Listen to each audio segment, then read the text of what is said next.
Hello guys, welcome back to my channel.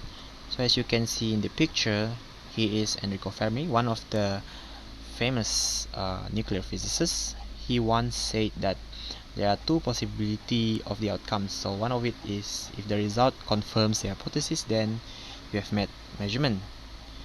Okay, if the result is contrary to the hypothesis, then you have met discovery. So it is related to our chapter 1 about measurement topics. So let's get started. First of all, why we need to learn physics? By definition, physics is the study of the nature, and everything you see around governs by the principle of physics. Okay? But why? Why we need to learn? Okay? Uh, One reason is because human beings are curious. Curiosity kills the cat. Okay? Anything we see, we observe. We tend to be curious, and we want to know why and how it happens. For example, take a look on why lightning occur. Okay, why we see lightning first, then we hear the sound of the thunder. So that's the curiosity that I mean. Okay, how internet works? Fiber optics, is it? What is the material we use to make, for example, gadget devices, cellular tower? Just look around you. How does the printer works? How does the computer works? How does the electricity works? How does the magnet can get attracted with each other? So that's the question arise due to our curiosity, and guess what, those are physics. When we answer those questions, then we invented something or discover something which is useful to our modern era, or towards invention of new technology. For example, you can observe today about GPS, about ChatGPT or something. So it's all about the use of the physics and also mathematics actually. Okay, so that's why we need to learn physics, because it provides us a new way of seeing the world, like that. Alright, so just look at everything around you, so you can relate that with physics actually. Okay, physical quantity. What is physical quantity? So this is the most important subtopic that you need to master in this first chapter, or in physics overall. So physical quantity we have can be classified into two, which are base quantity. So base quantity is quantity that can't be derived from any physical quantity. So we have 7, okay? 7. So the first one is length, symbol L. Okay, the symbol is L. And SI unit is meter, M. Okay? Time is T. SI unit is second. Mass is M. SI unit is kilogram. Okay? Temperature is the symbol for temperature is big capital T. So the SI unit is Kelvin. Okay? Electric current is I. Okay? Luminous intensity is IV. Amount of substance is N. Okay? So you need to remember, or you need to know the SI unit for each base quantity. So that's the most important thing is. Okay? And next is the derived quantity. Okay, derived quantity, as you can see, so this is, I was just copy pasting from your textbook, so you can take a look on the textbook. Okay, so the first derived quantity. Okay, what is derived quantity first? So derived quantity is just the quantity which are derived from several base quantity, or in other words, it is the combination of several base quantity. We combine, either we multiply, we divide, we add, or we subtract lah. So it depends, as long as it is consists of several base quantities. Okay, like that. For example, area. So we know area is basically L times L. Length times length. We know length is basically the base quantity. So base quantity times the base quantity. Length times length, we have area, like that. Because we combine by multiplying the length with the length, and we know length is the base quantity, like that. And for volume, we know it is L times L times L. Okay, so L is the length times length times length. Okay, so you need to know that the volume is basically three-dimensional shape, or the amount of substance that we can occupy into three-dimensional shape, like that. Okay, so for example, we have the side length L, like that. So the volume is basically L times L times L, or L cube. Oops, sorry. For area, you need to know area is the uh, uh, I mean, area is just the uh, amount of substance that you can cover within this surface area, like that. Okay, and also density defined by the mass, the ratio of the mass with the volume. Okay, so you can see we combine the mass, which is the base quantity, with the volume. So volume is the derived quantity, so we combine by dividing it. So this is actually division. Okay, so we combine by dividing it. So same goes with the velocity. Okay, velocity is basically a length, or the displacement, divided by time. So it is the rate of change of the displacement lah, by definition. So how we combine them? So we divide them. Okay, we divide L with the T. Okay, same goes with acceleration. We combine with division. Force is we combine by multiplication, like that. Okay, same goes with the other derived quantities. Okay, so usually we combine the base quantity, either multiplying or dividing, then producing the derived quantity as shown over here. Right, so that's the explanation. Okay, so you can see this is the several images related to the physical quantity. So the first one is basically the luminous intensity. So you need to know that the luminous intensity is basically amount of energy emitted by the light source. Okay, amount of energy emitted by the light source. And the second one you can see, so this is a bulb. The first one is the bulb. Okay, it is emitting the light source. Okay, and the second one is the speedometer. So speedometer is to measure what? To measure speed. Measure speed of the vehicle. Okay, the second one is the third one is the thermometer, to measure temperature. So the fourth one is the multimeter. So this is multimeter. Okay, multimeter, we can measure the current, the electric current. And the fifth one is the height.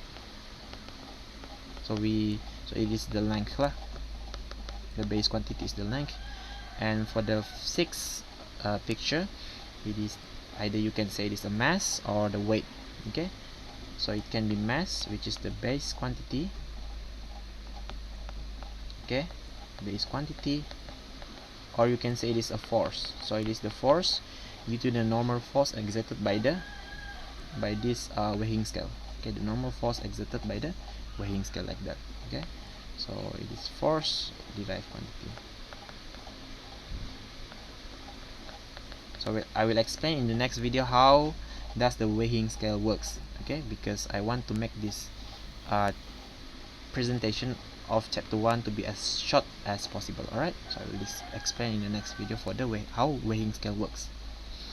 Okay, so let's take a look on the scalar and vector quantity. So what is scalar quantity? Well, scalar quantity is the physical quantity which has only magnitude or value. So magnitude and value are the same, but has no direction. Okay. So for example, you can read over here: distance, time, area, volume, electric current, length, temperature. So those are scalar quantities. Okay. What about vector quantity? So vector quantity is a physical quantity which has both magnitude and specific direction.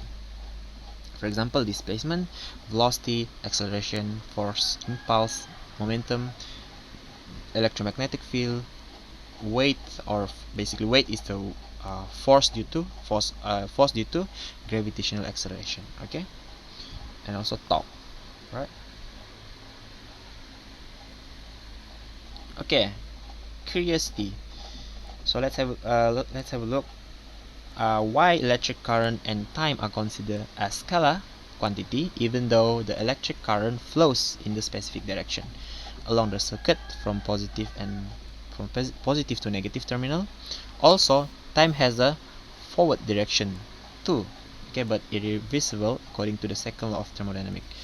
Okay, as you can see in this figure, the first figure of the circuit, so you need to know that, so this is actually positive terminal of the battery and this is the negative terminal, and the current actually flows from positive terminal to the negative terminal like this. Okay, so you can observe that the bulb, both of the bulb light up, okay, because the battery provide the voltage source or the current source to the both of the bulb like that. Okay, so which means that they have direction. I mean, the electric current has direction, okay, indicated by this arrow.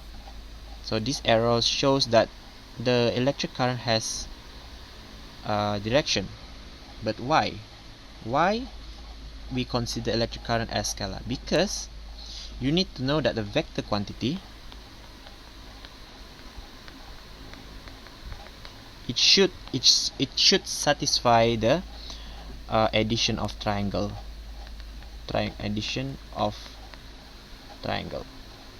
vector triangle, sorry, addition of the vector triangle. Oops, salah. addition of vector triangle. Okay, so electric current does not satisfy this addition of the vector triangle. Okay, because for example, if the current move like this, so first, what is addition of the what is the vector triangle addition, or the addition of the vector triangle? So when you have two vector like this, okay, so you can add the vector, okay, using the law of the triangle.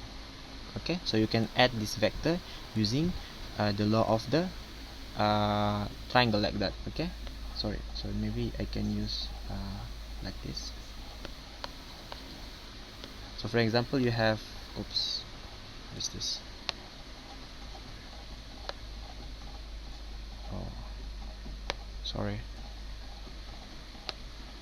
Okay, oops. Okay, for example, if you have a vector like this, okay, so you want to add this the first vector and then the second vector you want to add. So how you want to add? So you can just draw the using the head to tail method lah. Okay, so the addition of the vector is like this. Okay, so this is head to tail, and then the resultant vector is from the first tail of the first vector, okay, to the head of the second vector. So this is the resultant. Okay, resultant vector. Okay, but for current you can, okay, because the current is moving like this, okay, towards that, you cannot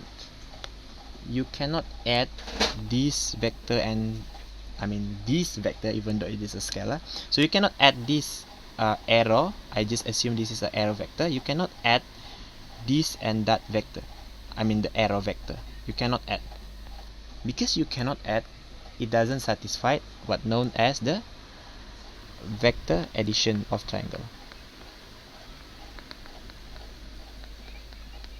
triangle law. So it does not satisfy that. Okay, because it's not satisfying that, then electric current is not vector, instead it is scalar like that. Okay, and then the second one is time has direction actually. Okay, but it is irreversible because of the second law of the thermodynamic, or the entropy. So this is actually advanced level. You don't have to know it first, but you can Google it if you want to know it actually. So basically time has direction, but the direction is not also satisfied the vector addition. Okay, that's why it cannot be considered as vector. Then we need to assign that as a scalar quantity. Okay, so that's the reason, because they're not satisfy vector addition of triangle law. Second one, why displacement and velocity are vector but distance and speed are scalar? Okay, aren't they the same since they have the same magnitude or value? Okay, so distance by definition is the total length travel. Okay, total length of path travel, like that. But for displacement, it is the shortest path or the distance between initial and final position. Okay, take a look. So this is Mutu. Okay, so this is Mutu from position O. So he moves from O to A, then from A to B. So what is his distance traveled? So the distance traveled is actually you just adds up. This adds with this. So 5 plus 12 is 17 meter. But what is the displacement? So displacement is from the initial position. So the initial position is here. So this is the initial, and this is the final. Okay, so you can use Pythagoras theorem in this case. So a square plus b square is c square. So a square is 5, so this is 5, plus b square, so b square is this side lah. Okay, and this is c, so 12 square. So this is theorem Pythagoras only. Okay, 5 square plus 12 square is 169, which is 13 square. Sorry, which is 13 square. So we know that c is 13 lah. Okay, because we take the square root of the 169 is 13. Okay, so we know that the displacement from initial to the final position is 13. Okay, can you understand that? Oops, I can't.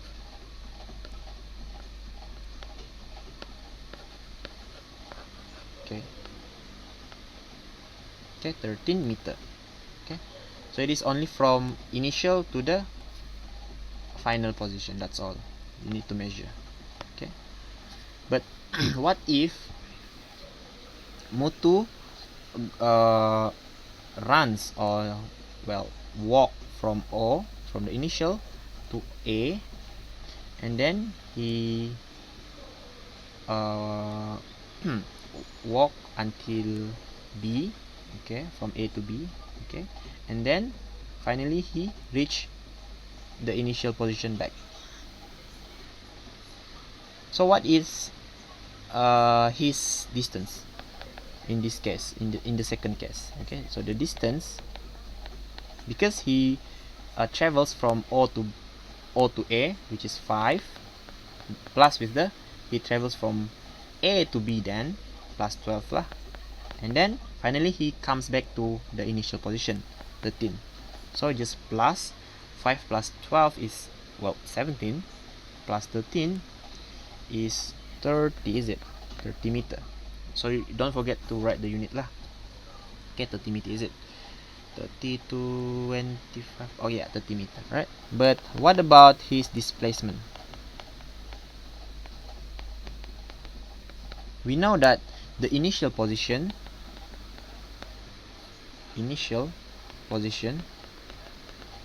so I take initial position as O, or 0 meter, because he starts from, I assume this to be 0 lah. Okay, because the initial position should be assigned as 0 in this case. Okay, in this case, so it's just the reference for us lah. Okay, and the final position is just 0 meter, because we assign the O as 0 meter. Okay, we can assign like that if you want, because he starts from there and then he ends there, which means that the final or the displacement, so displacement is defined as final position minus initial position. Okay, so final is 0 meter and initial is 0 meter, so 0 minus 0 is 0 lah, which means he goes nowhere actually. If we measure the displacement, then the displacement is 0. Okay, he doesn't move basically.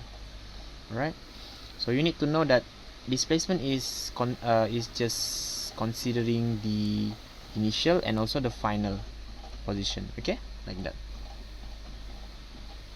What about speed? So speed is just rate of change of the distance. So the formula for speed is distance. So distance is d divided by time. Okay, and velocity is the rate of change of displacement. So velocity is displacement. So displacement is s. Usually we denote it as s, and divided by time. Okay, so speed is scalar. So remember, s for scalar for the speed, and velocity is vector. V for velocity and for vector. So that's why it is so the reason is because velocity has direction. Okay, has direction, but speed has no direction. Okay, so like that. So okay, let's have a look on the metric prefixes. So this is important in physics too. So we have several prefixes. So the first one is tera, and then next is giga, mega, kilo, deci, centi, milli, micro, nano, pico. Okay, one thing that you need to pay attention is the name of the prefixes is itself. Okay, and also the standard value or the standard form, 10 to the 12, 10 to the 9, 10 to the 6, like that. Okay, but I have provided you the acronym, or not the acronym actually, so the mnemonic, so that you can easily remember. So it is the great man kills depression, creating millions, money, and peace. Okay, so the great man kills depression, creating millions, money, and peace. So T is for what? Tera. G for giga. M for mega. Okay, K for kilo. D for deci. C for centi. M for what? Milli first, then micro. Okay, milli, then micro. Okay, don't get confused. N for what? Nano. P for pico. Okay, so that's why, hence we have a peaceful life and become rich. Okay, I mean, to have a peaceful life and become rich, you must have to overcome stress and depression. So that's the tips actually, and also to remember the prefixes, right? Okay, like that.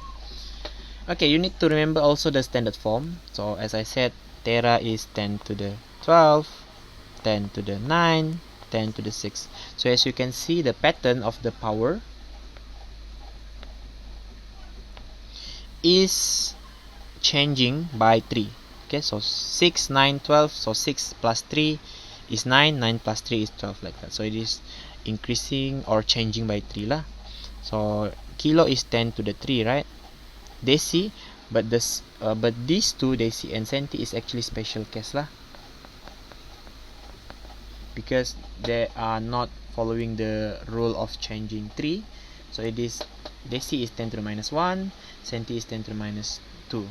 Okay, but for milli and micro, nano, and pico, they changing by 3 lah. So it is negative 3, negative 6, negative 9, negative 12. So it is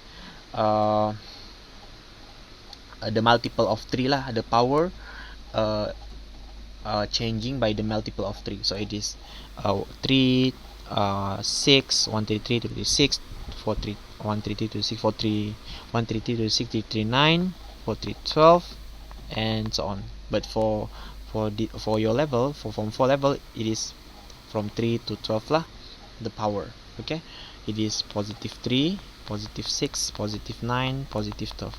Okay, and then for negative power, it is negative 3, negative 6, negative 9, negative 12. Okay, so like this. So positive 12, positive 9, positive 6, positive 3. So these two are special, negative 1 and negative 2. And then this next one is starting from milli. It is negative 3, negative 6, negative 9, negative 12. Okay, so just remember the multiple of 3.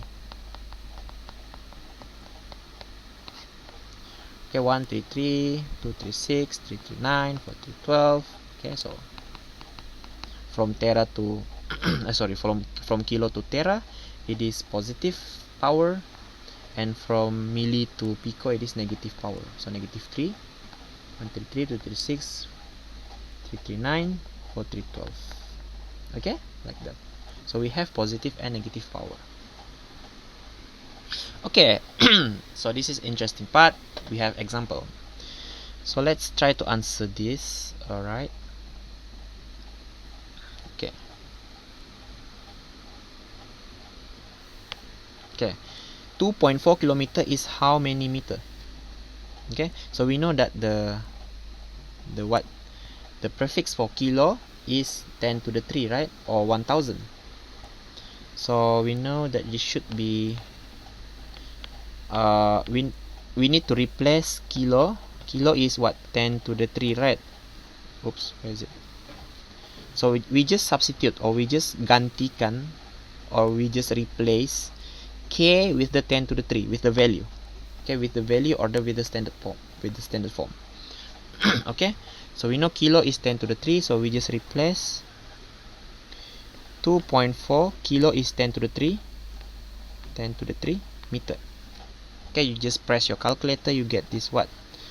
2400 meter. Okay, so like that. Macam tu.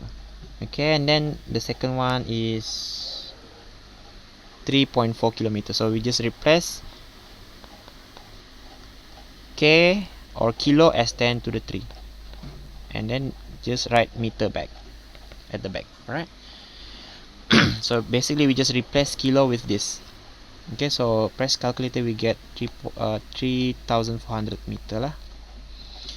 And the question 3 is 19.3 megameter. So mega is 10 to the 6. So 19.3 multiply with 10 to the 6 meter. So we get we just move, or you just press the calculator, you get 1 2 3 4 5 6 193.00000 meter. Is it 0.00000 1 2 3 4 5 1 2 3 4? Yes. Okay, or you just can easily write as 1.93 times 10 to the 7th. Is it? Okay, meter. Alright. Okay, is it?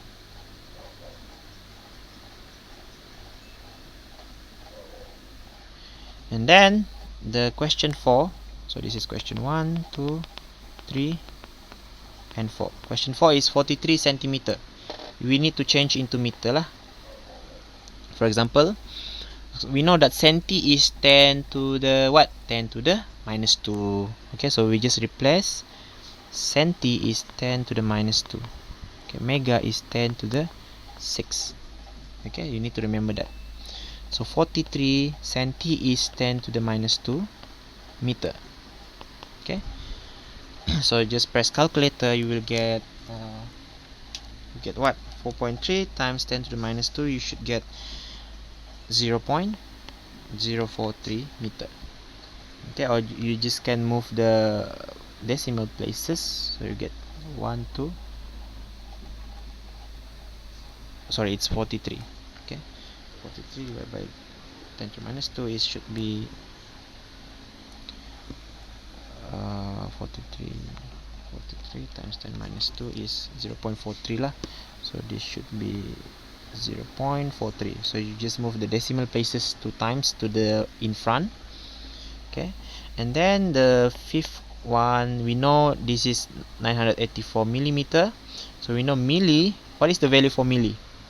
You need to remember that. Okay, milli is 10 to the minus 3, right? Okay, over here 10 to the minus 3 milli.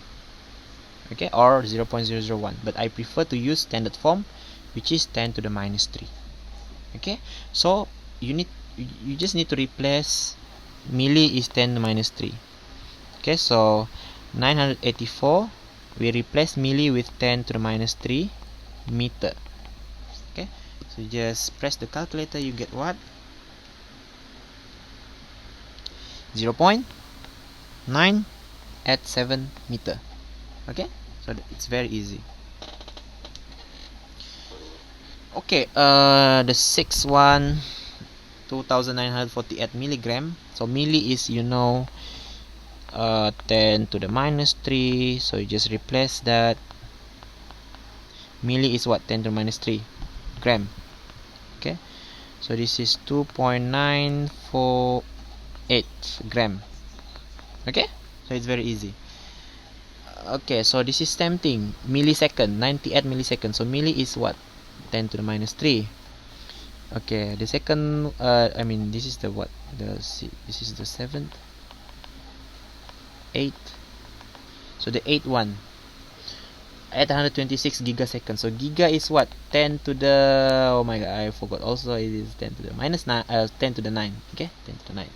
So kilo is 10 to the 3 kilo. Mega is 10 to the 6. Okay, giga is 10 to the 9.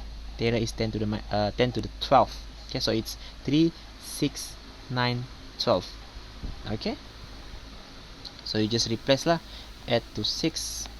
Giga is 10 to the 9 second. So we will get, just press your calculator. 8.26 times 10 to the 11. Okay, okay, so you try this question 7, you try yourself. Okay, for question 9, 3425 millikelvin. So milli, you know, is 10 to the minus 3, so you just replace this milli with this value, standard form. Same goes with the question 10. So question 10 is 348. So this is micro. Okay, so this symbol for micro. So micro is what? 10 to the minus 6. Pico is, the value is what? 10 to the minus 12, is it? No. Yes, yeah. Pico is minus 10 to the minus 12, right? Okay, like that. So you just replace lah pico with the value, and then you just press the calculator. For example, I help you for question 11. So 5 add 4 7. Pico is 10 to the minus 12. Okay, coulomb. So you just press your calculator. 5847 times 10 to the minus 12, you get 5.847 times 10 minus 9 coulomb. Okay, for the rest of the question, you may try it by yourself lah. Okay, okay. Okay, the next subtopic is to changing unit. Is it hard? So the tiger asking. Actually, yeah, not so hard, not so easy actually, but with practice you can do it faster and accurately, like that. Okay, we have two methods to do changes of unit. So first one is the big small method, which we are going to discuss in this video now, and the second one, cancellation method. So I will explain what is cancellation method in the next video. Okay. Okay, actually I want to introduce you with the big small method.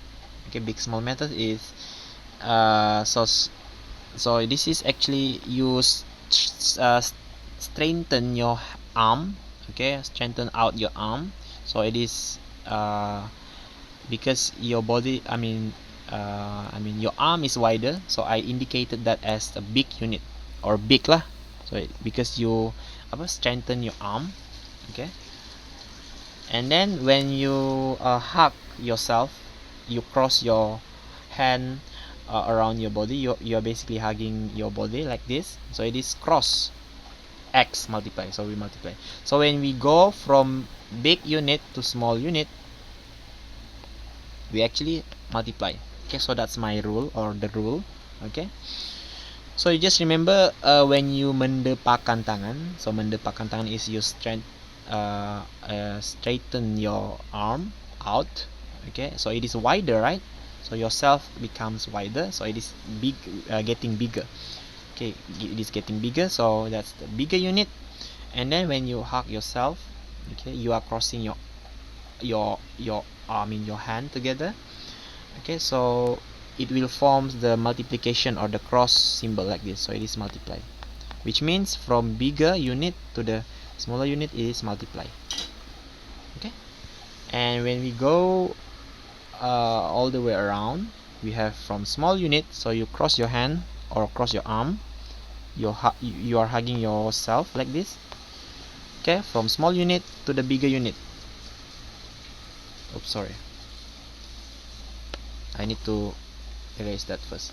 From bigger unit to smaller unit is divide. Why? Because when you are strengthen your arm, or when you mendepakkan tangan or strengthen your arm like this, so you will form a division symbol, right? You can see the division. So when you from small, so you can demonstrate by yourself. So from small to big is actually divide. Okay, because this is your head, okay, and this is your stomach, and this is your arm, so it forms the division symbol like this. Okay, so that's how to remember. And then the next thing you need to remember is actually the conversion factor lah. So 1 km is, okay, this is actually basic 1000 meter. 1 kilogram is 1000 gram. 1 day is 24 hours. 1 hours is 60 minutes, and number 5 is 1 minute is 60 seconds. 1 year is 365 days. 1 week is 7 days lah. Okay, so you need to remember this also. So this is important. Okay, so the next one is the example of the changing unit. Okay, so let's have a look on the example. Alright, so let's convert the following. So alright, so the first one, the question A, is 2.4 meter to centimeter. So one thing that I want you to know or remember is the conversion unit. Okay, so the related conversion unit here is between meter and cm. We always start with the conversion unit, okay, or the conversion factor actually. Conversion factor. Okay, so for question A, the conversion factor is what? So the conversion factor always start with the bigger unit. So the bigger unit is m, meter, and the small unit is cm lah. So we know the bigger unit is meter, so 1 meter it should be 100 cm lah. So this should be in your mind already. But in case you don't know how to find the 100 cm, so let's just first we observe like this. So 1 meter is how many cm? Okay, but as you know, cm or c centi is 10 to the minus 2, right? 10 to the minus 2. So this is prefixes that we already discussed. Okay, so you just replace the c. C is 10 to the minus 2. Okay, so 10 to the minus 2 I just replace meter. Then how many? 10 to the minus 2 meter. So you just replace with x lah. So we need to find the unknown, the x first. Okay, so x is you just divide, you just move this guy 10 to the minus 2 to the left. So you have 1 meter divided by 10 to the minus 2 meter. So you get what? You just press your calculator. I believe you will get this as 100. Okay, so it's 100. So which means that this should be 100. 100 what? 100 centimeter. So we replace back the value or the standard form into the symbol C. So centi is 10 to the minus 2. And then we got, and then we know why 1 meter is actually 100 cm, as we written above here. Okay, so that's my technique lah. But if you already master the prefix and also the changing unit, you already mastered this, then it will be easy for you to remember or to recall the conversion factor. Okay, so once we determine the conversion factor, then we need to think about meter is the big unit to small unit. So from big to small is multiply, right? So I hope you're already familiar with my big small method. Then just do the operation. So 2.4 we need to multiply with what? With the conversion factor, of course. So the conversion factor is this. Okay, is 100. Okay, 100. So press your calculator, you will get this is 240 centimeter, sorry. Okay, the second one, the conversion factor. What is the conversion factor? First, you need to do the conversion factor. So between meter and kilometer, the bigger unit is kilometer. So we know 1 kilometer is 100, not 100,000 meter. Okay, why? Because kilo is what? 10 to the 3. 10 to the 3 is 1000. 1000 times 1 is 1000 meter. So that's why the conversion factor is like that. Okay, meter is small, kilometer is big. So small to big is division. So 42.3 divided by 1000 is, so you just move the decimal place 3 times in front, so you get 0.0423 like that. Okay, what about C? 2.5 years, how many seconds? So we know that between years and second, we know years is bigger unit. So we know 1 year should be how many second. But for my method, I encourage you to first, from 2.5 year, you convert into a days, then you convert into hours, then minutes, then to second, finally to second. Okay, we know that 1 year is 365 days. Okay, 1 day is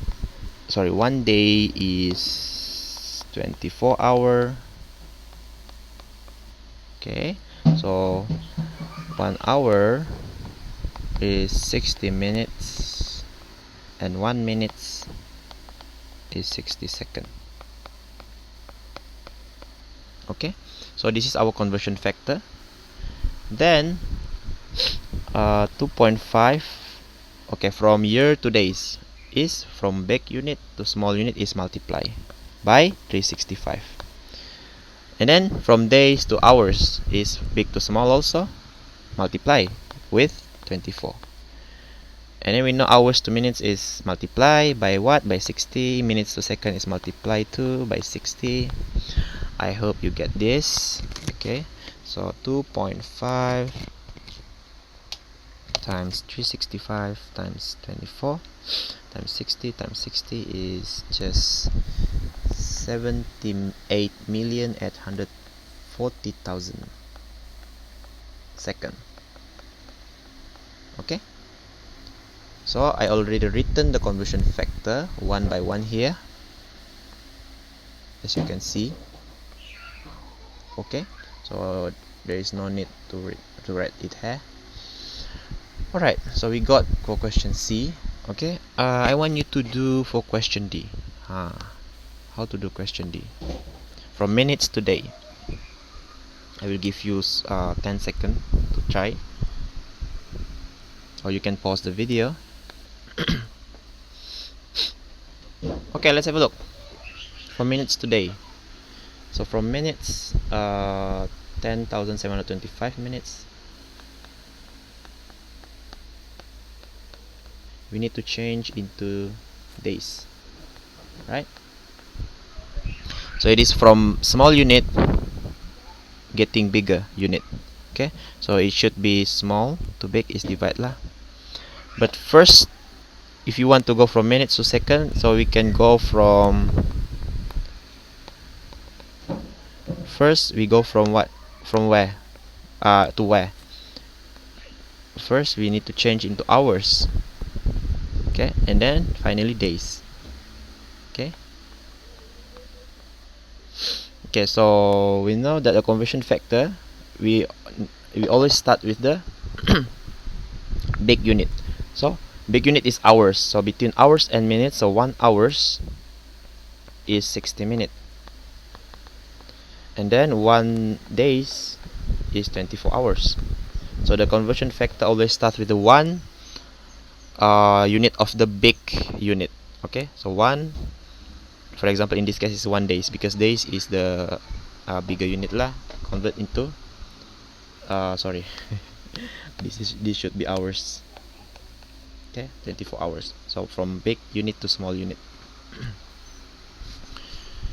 Okay, 10725 we need to divide lah, because the operation we assigned earlier is division. Divide by 60, and then we evaluate this first. Okay, you got 178.75, is it? And then you need to divide it again by 24. Okay, this one you will get, I believe you will get this to be 7.448 hours, sorry, days. Okay, because we convert from minutes to days. Okay,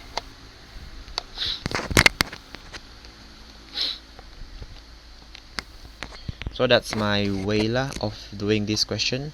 I mean, if you are familiar with this unit conversion, then you can directly yeah, basically this is actually my way of doing it. I just convert from another unit to another unit, and then finally the unit that we intended to convert in this case is day. Okay, from minutes to day. Okay, for question E is quite harder. Okay, from centimeter square to meter square. Okay, let's have a look.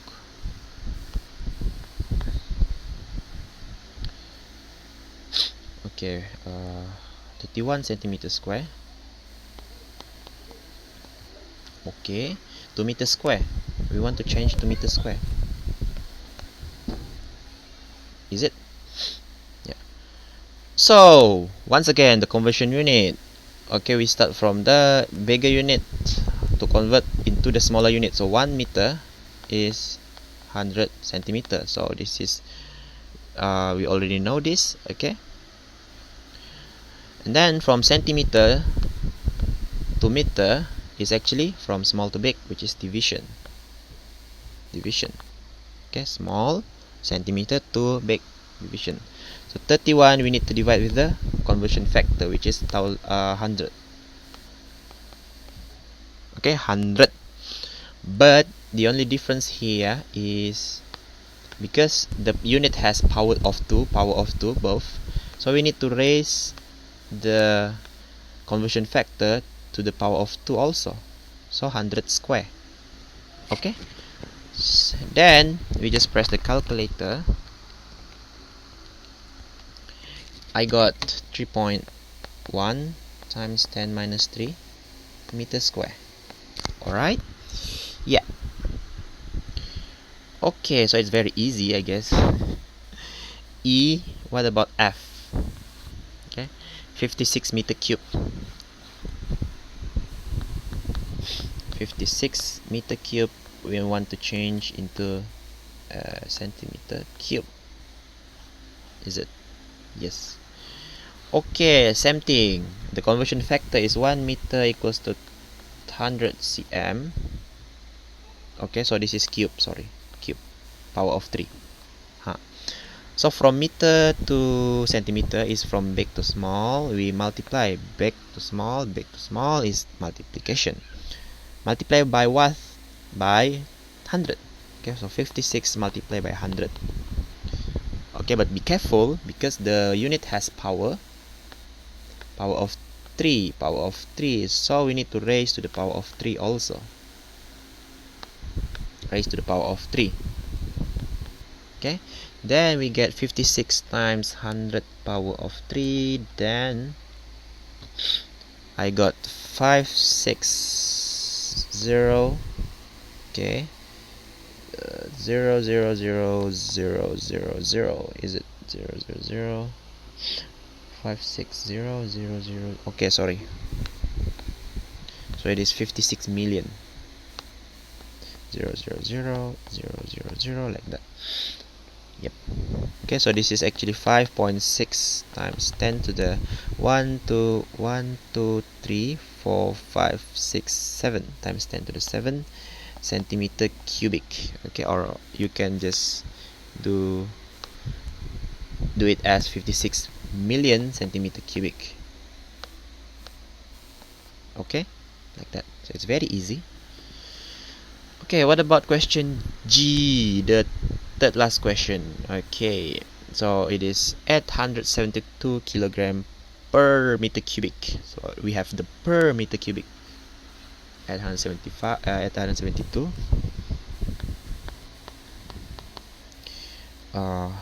kilogram per meter cubic into gram per centimeter cubic, into gram per centimeter cubic, into gram per centimeter cubic. Alright,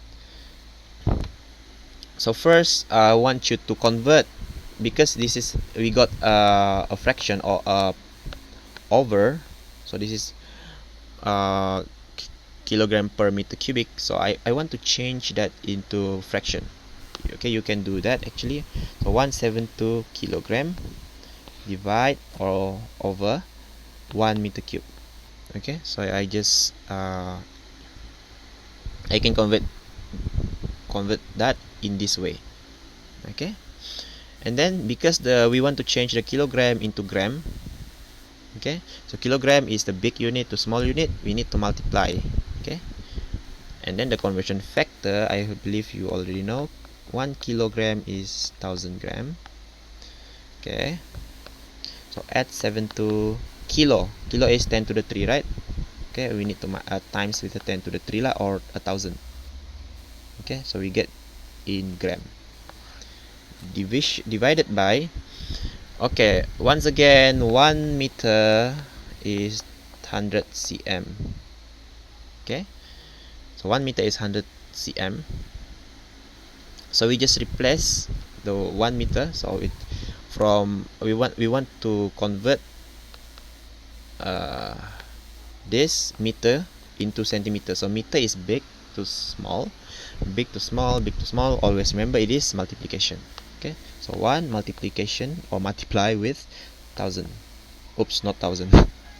I always say 1000 just now. So it is supposed to be 100. Okay, 1 meter is 100 cm. Okay, so 1 we multiply with 100.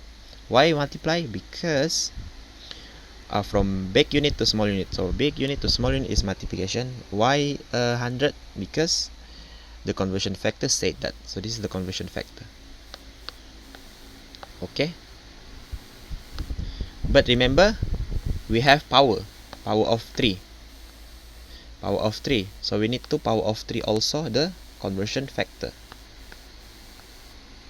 Okay, then if you press your calculator, this will get you to the correct answer,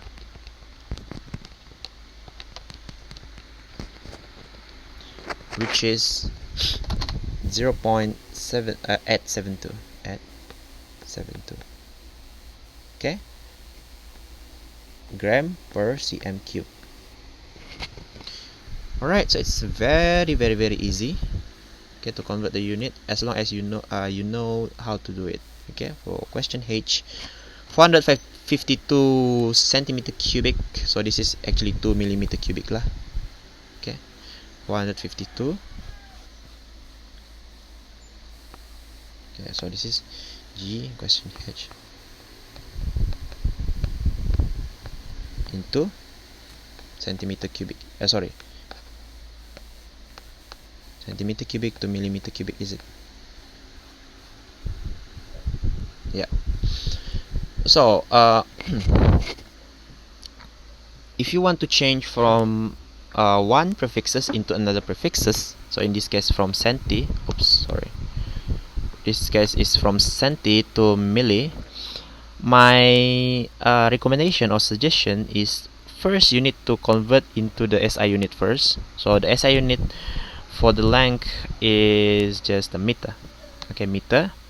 So it is very easy. For 152 centimeter cubic, so you change to meter first. So when you want to change to meter cubic, okay, meter cubic first. So when you want to change from meter cubic, you know that centi is 10 to the minus 2, so you just multiply with the 10 to the minus 2, or you can use the technique, big to small technique lah. So 1 meter, the conversion factor is 100 cm. Okay, so from small to big is division. Okay, division. So division. Okay, division divided by 100, and you need to cube power of 3. Okay, because we have power of 3 on the, in the unit. Okay, so we'll get this to be 452 divided 452 divided by 10 to the 3, 100 to the 3, sorry, 100 power of 3. So we'll get this 4.52 times 10 minus 4 meter cubic. Okay, and then from meter cubic, 4.52 times 10 minus 4 meter cubic, you change into millimeter. So the conversion factor is 1 meter is how many millimeter? So we need to use the technique. So how many millimeter that I recommended? The technique that I recommend is, we know that milli is 10 to the minus 3, is it?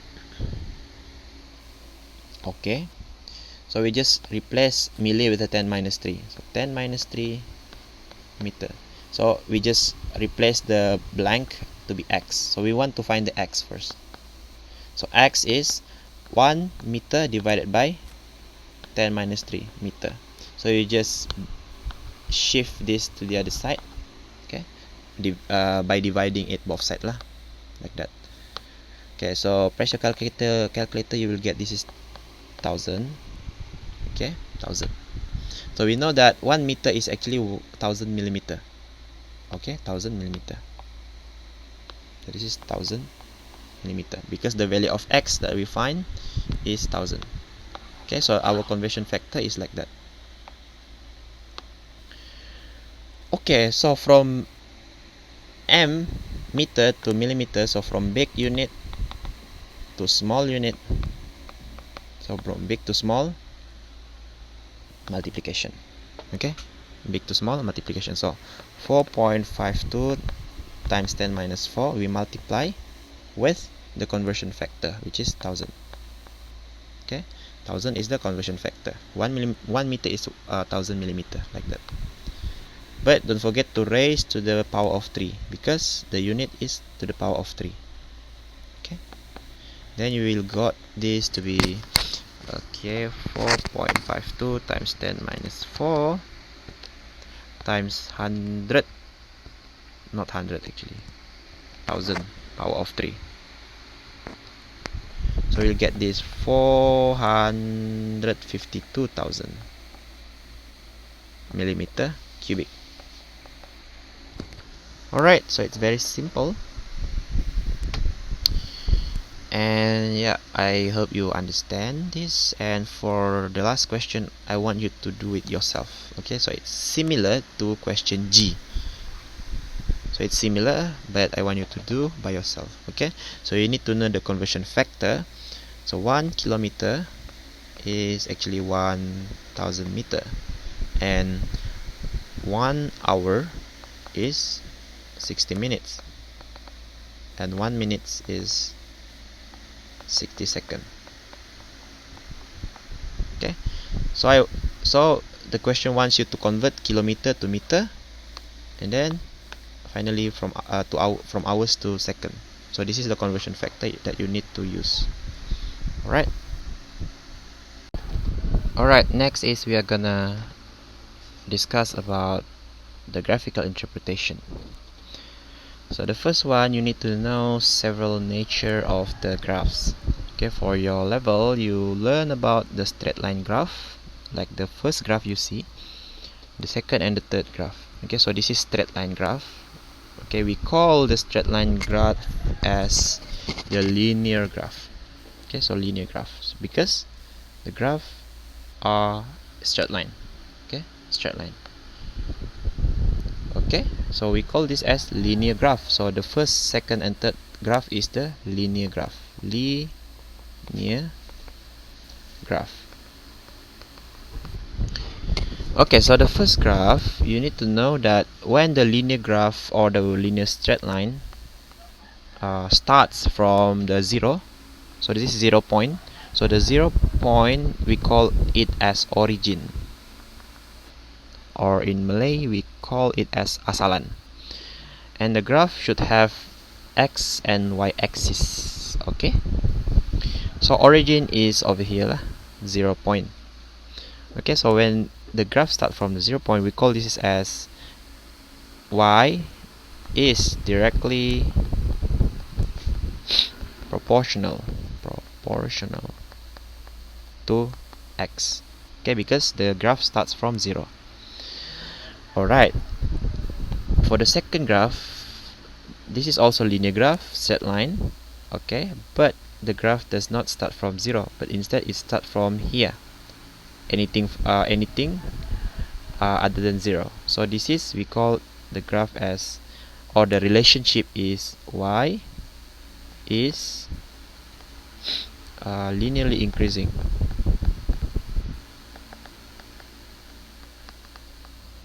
with x.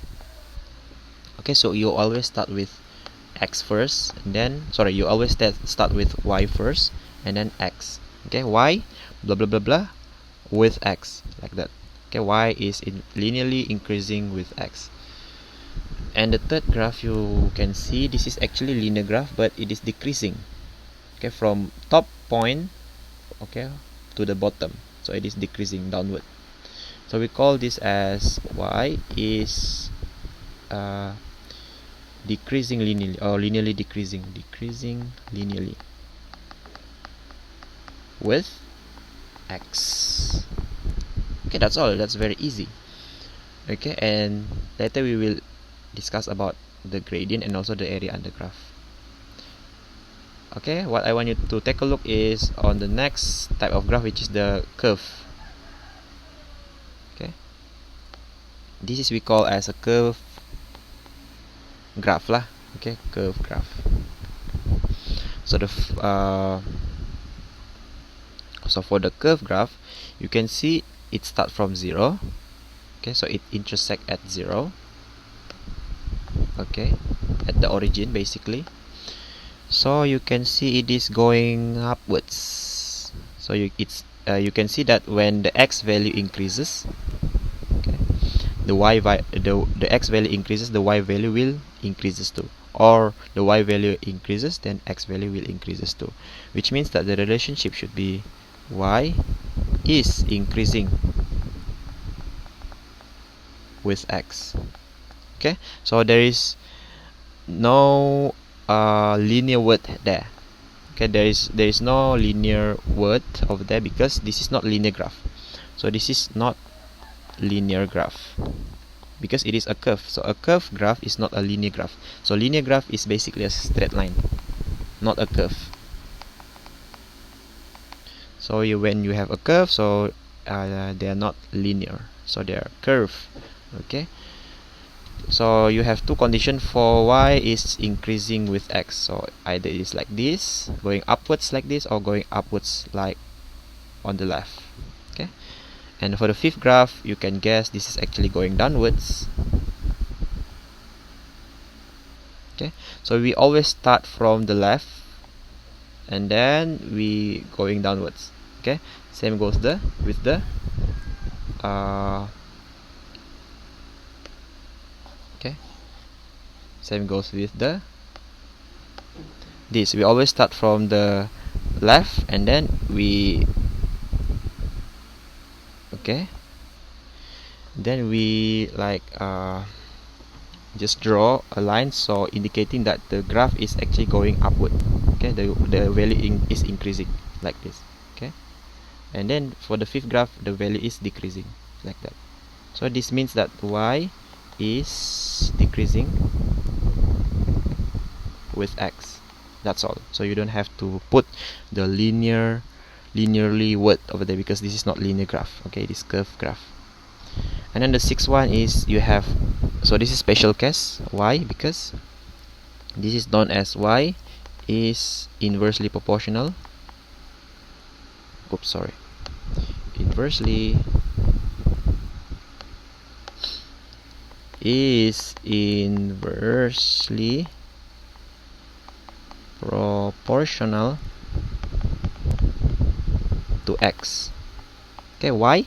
Because if you see the graph, so over here, from starting from here to the end, so it is not the graph not intersect any of these axes. So it is not intersect y axis and also not intersecting x axis. So if you have this not intersect any axis, it is a curve. So it is a curve, but it is not intersecting to any axis. So we call it is y. The relationship is y is inversely proportional to x. But we can change this inversely proportional into the straight line graph. Okay, but you need to remember that the x-axis need to be changes into 1 over x. So this is 1 over x-axis. Okay, and then the y-axis maintain. Okay, same. But the only difference is the x-axis become 1 over x. Then you have a straight line graph starting from the origin or from 0 point. Okay, so this is actually y directly proportional to 1 over x. Okay, so it is similar with the first graph you see earlier, but the only difference is the x-axis become 1 over x in the sixth graph, in the sixth picture over here. Okay, in the picture number 6 over here, depicts here. Okay, let's see what is gradient. So gradient is actually the slope. What is y-intercept? Y-intercept is when the graph intersect the y-axis, and yeah, we will see what is the area under curve. Okay, for the first one, the gradient. So gradient is actually the measure of the steepness. So how steep? Okay, securam mana graph ini? Itu adalah gradient ataupun slope. So that's the gradient or slope. So how steep or how tilted the graph look like. Okay, so the formula for this is, okay, so gradient we always denote it as m. Okay, so gradient m is the change in y divided by change in x. Okay, or you can use the formula y2 minus y1 divided by x2 minus x1. So this is gradient. Okay, gradient. You can take the coordinate in the graph. Okay, so first one, so this is the first coordinate. So I denoted this as 1 1 coordinate, and the second point I want to take this as 4 4 coordinate point. Okay, so let's define let's define this is x1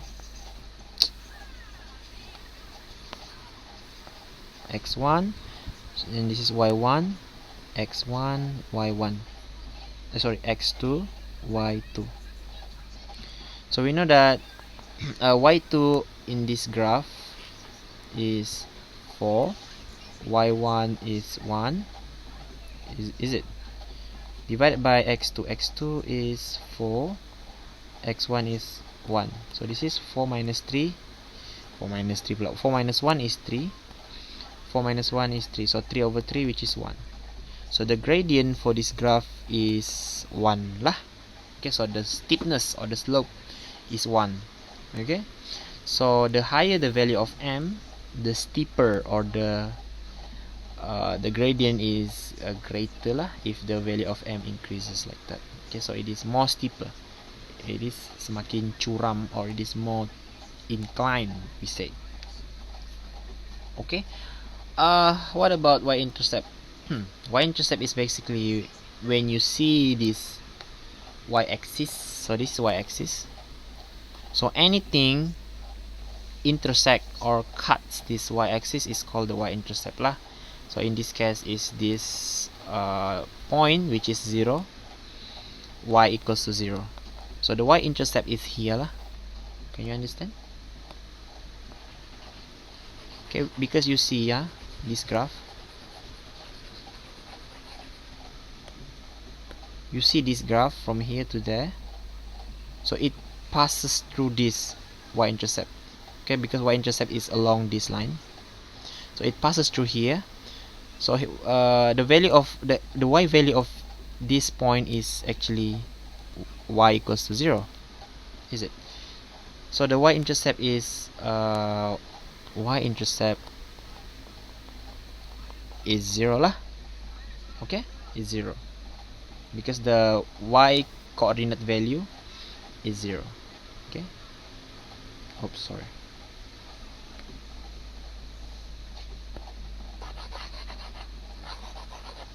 Okay, let's see the second graph. What is the y-intercept of the second graph? Okay, I will give you 5 seconds to see first what is the y-intercept. Okay, so we know that the y-axis is this in the orange line, or you can say it's a pitch line. So which number line cuts this graph? I mean, what value of y cuts this graph? I mean, intersect on the straight line graph, straight line linear graph. So you know that this is 2, this should be 3 lah, and this is 4. So we know that the y-intercept is 3 because it cuts at y equals to 3 number line over there. Okay, so that's y equals to 3. So the y-intercept is just 3. Okay, so that's how it works.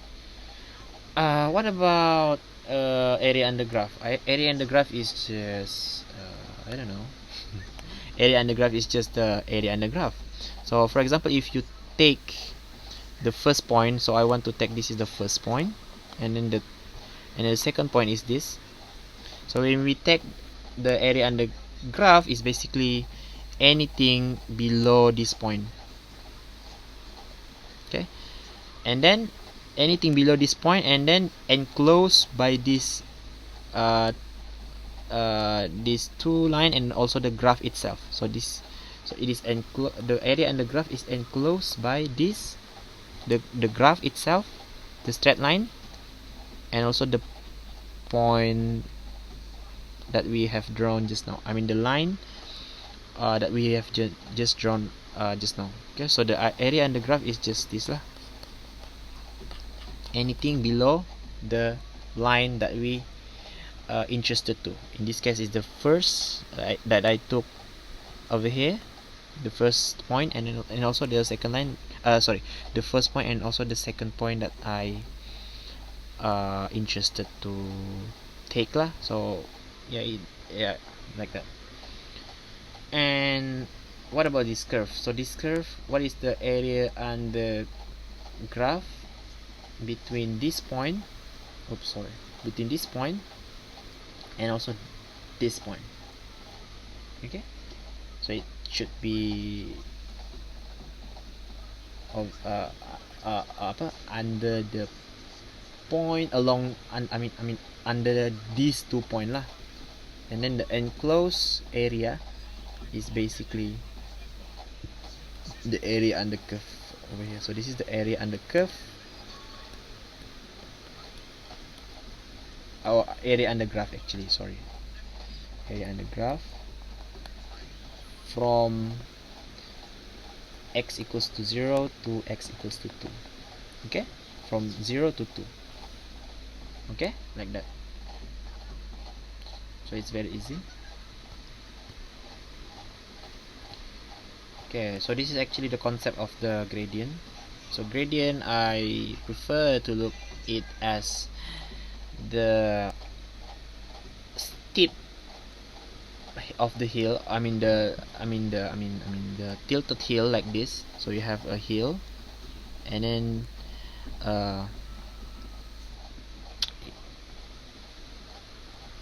it forms like this straight line graph, right?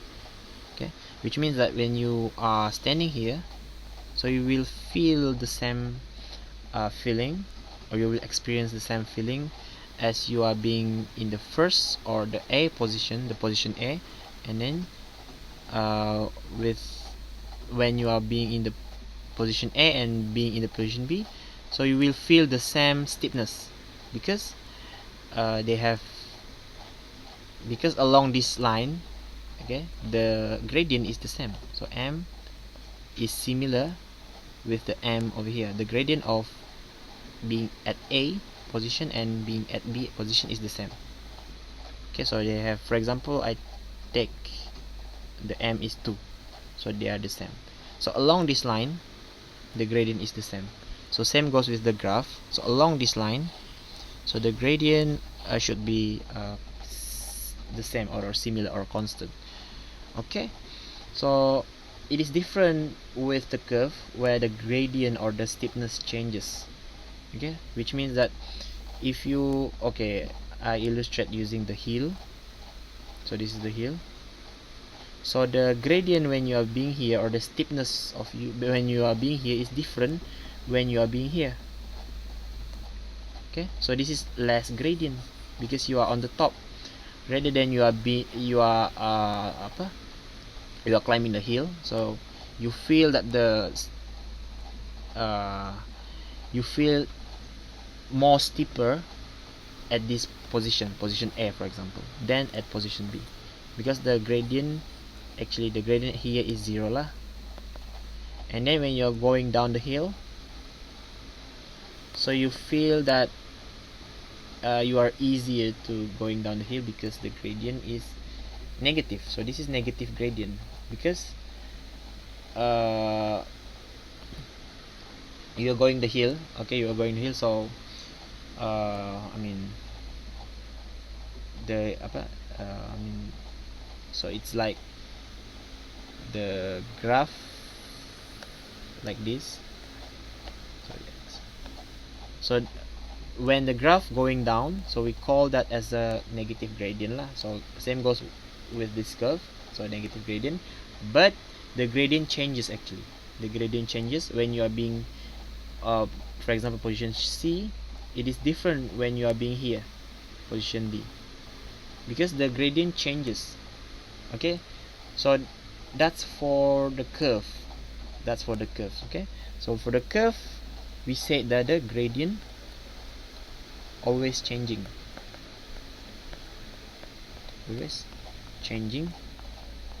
for a curve. So curve is lengkungan lah. Okay, but for a straight line,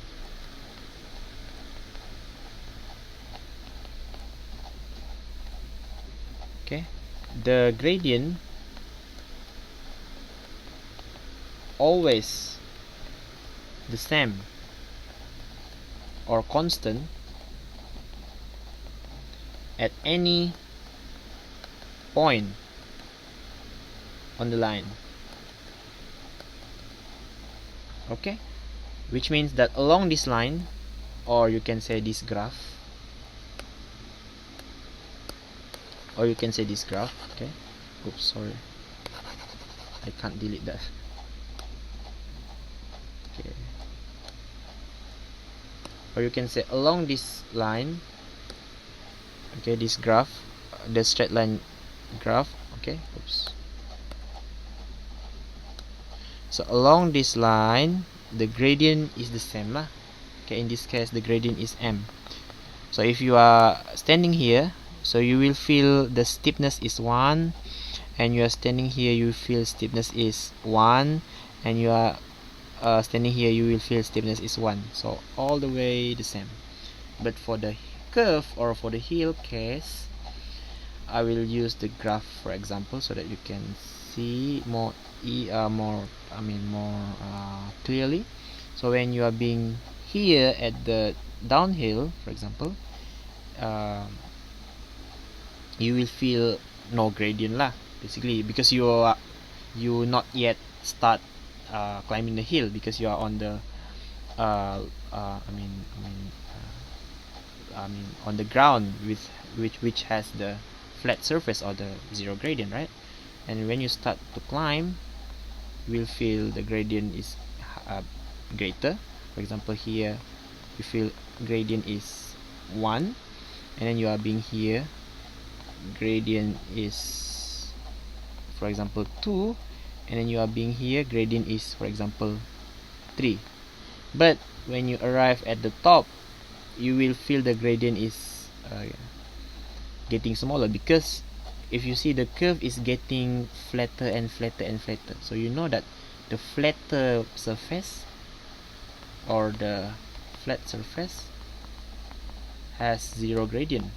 You need to know this, okay, because it is rata lah. So flat is rata. So rata, you don't, if the surface is flat, you don't have any steepness.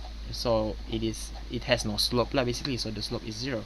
Okay, so when you are being here, so you feel that the surface is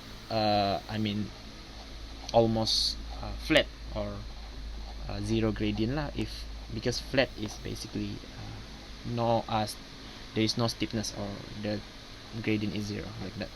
Okay,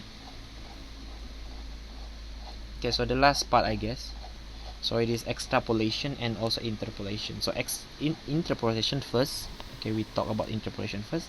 So we actually to determine the value of the unknowns of the physical quantity, so that's the definition. But for extrapolation is we make the prediction, or actually we extend the graph lah. We extend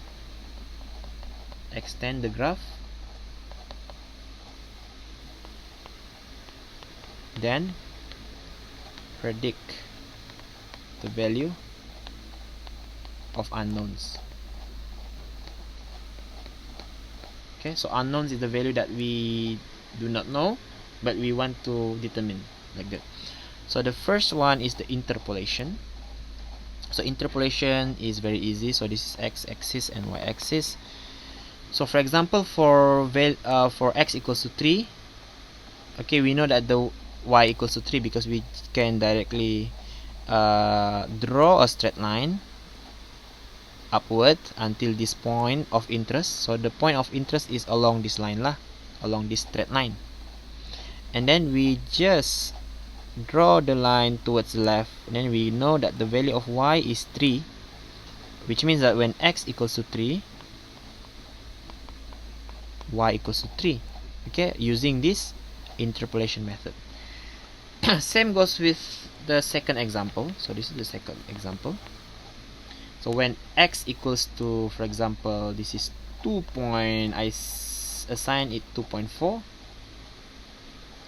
Okay, what is the value of y? So we just draw a straight line upwards until this point on the line or on the curve, and then draw the line to the left you will get the value of y to be about, I don't know, 25. So when x equals to 2.4, you get y to be about 25 lah. And same goes when you want to find the value of x. So we start from the y-axis first. So for example, you are given the value of y to be 39, for example. So when y is 39, so we just draw a line towards the right this time until we're reaching the point of interest on the line or on the curve, and then we draw another line towards the bottom, and then we stop at the x-axis. We get the value should be between 1 and 2, which is 1.5 lah. So when y is about 39, we get x is 1.5. Okay, so this is actually interpolation. We use this graph to determine the value, either the value of x or the value of y. Okay, like that. But extrapolation is different. So extrapolation, for example, I want to connect or plot this graph first. Okay, I want to connect this dot or the point, and then I want to extend the graph. Okay, extend the graph. Okay, so I try to extrapolate the graph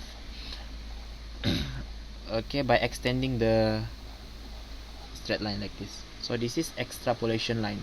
So the green line is called extrapolation line, because we extend the line without the point that we have plotted, like in this one lah. So this is the point that we have plotted, but we are drawing the line without joining the point. Okay, like we just predict the line like that. Okay, so this is extrapolation line.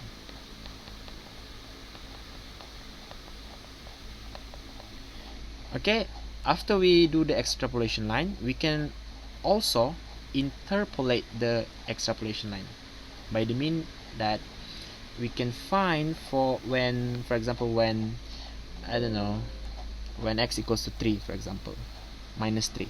So when x equals to minus 3, so we know minus 3 over here, and then we stop until the point of interest. We get what? Y equals to about, so this is my interpolation of the extrapolation line, or actually it is the extrapolation lah. Okay, because we are doing interpolation, but we are not using the line, we are not using the line that we have been plotted in this orange color, but we are using the extrapolation line. So that's why it is called extrapolation. Alright, so when x equals to minus 3, we get y is about negative 0.9. So I just predict it is about 0.9 over there. So you can say it is maybe 0.8 or 0.95, as long as it is closer. Okay, closer to, actually the value you should get probably -1. I'm not sure actually, but that's the point I want to say. Okay, extrapolation line, we draw the line out of this point that we have plotted like that. Okay, so like that. And maybe we can do some extrapolation. What about when y equals to -3? So what is the value of x? Like that. Sorry, maybe -2. Y equals to -2 only. Okay, so we y equals to -2, so this is y-axis, so y equals to -2 is here. So we draw a line like this until our interest point on the line, and then we draw the line again upward direction, and then we know this is actually the x value lah. So the x value is so we know that this should be -5. So it is a little bit to the left of the -4. So I guess it should be -4.2, I don't know, maybe 4.3, -4.3. Okay, so this is about -4.3 lah, because we know that at the middle here between -4 and -5 is actually -4.5. okay, so it is off a bit to the left of the -4, so it is maybe -4.3, but you can say it is -4.2 or 4.25, so it's closer actually with the real value, right? Okay, so I think that's all for this lesson or video. See you next time, and I hope you enjoy and learn something in this video. Thank you so much.